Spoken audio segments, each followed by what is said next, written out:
अस्सलाम वालेकुम दोस्तों, बरखुरदार हो। पार्क भी खाली, तो बाजार में रश ईद का। ईद की तैयारी आप खूब कर रहे हैं, लेकिन सेहत की तैयारी कोई नहीं कर रहा सवाए डॉक्टर साहब के। डॉक्टर साहब जो है ना, वो बाकायदगी से आए हैं मेरे साथ रमज़ान में भी माशाल्लाह।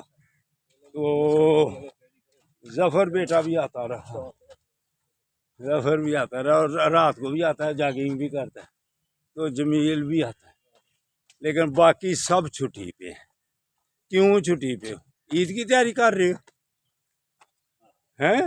आपने फिर बड़ी ईद की कहना है, बड़ी ईद आगे फिर गर्मियाँ आ जाएंगी, फिर वो मजीद मोटा होना चाहते हैं। वो जरा अपना समझने का डॉक्टर साहब इधर वॉक करके और फिर रात को इफ्तारी के बाद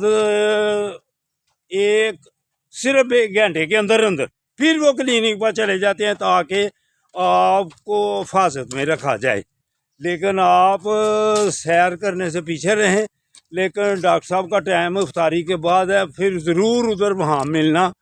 आपके पेट भी चेक करेंगे, आपकी टांगे भी चेक करेंगे, दिमाग भी चेक करेंगे। वो दिमाग के डॉक्टर हैं। तो वो कहते हैं अगर पार्क में आ जाओगे तो दिमाग भी सही कर देंगे और टांगे भी सही कर देंगे, मैदा भी सही कर देंगे, लेकिन पार्क में आओ। डॉक्टर साहब कह रहे हैं जैसे मर्जी कहें, उन्होंने को आना है, उन्होंने शाम को इफ्तारी के बाद मेरे पास ही आना है। अब जो जफ़र हो, कोई हो, सामा हो, योगा ग्रुप वाले हों, पहले हों, पुराने शिगिर्द हों, सब अपने हाल में मस्त हैं। पार्क सब ने छोड़ दिया हुआ। हाय हाय हाय, हाँ मेरा काम है, देखो ना अजान होती है, उनका अजान देने वाले का काम है अल्लाह अकबर कह देना। मस्जिद में को आए या काम आए। तो इसलिए पार्क में सिर्फ बाबा फिर रहा कहेगा, 2-3 आदमी मेरे साथ चलते हैं।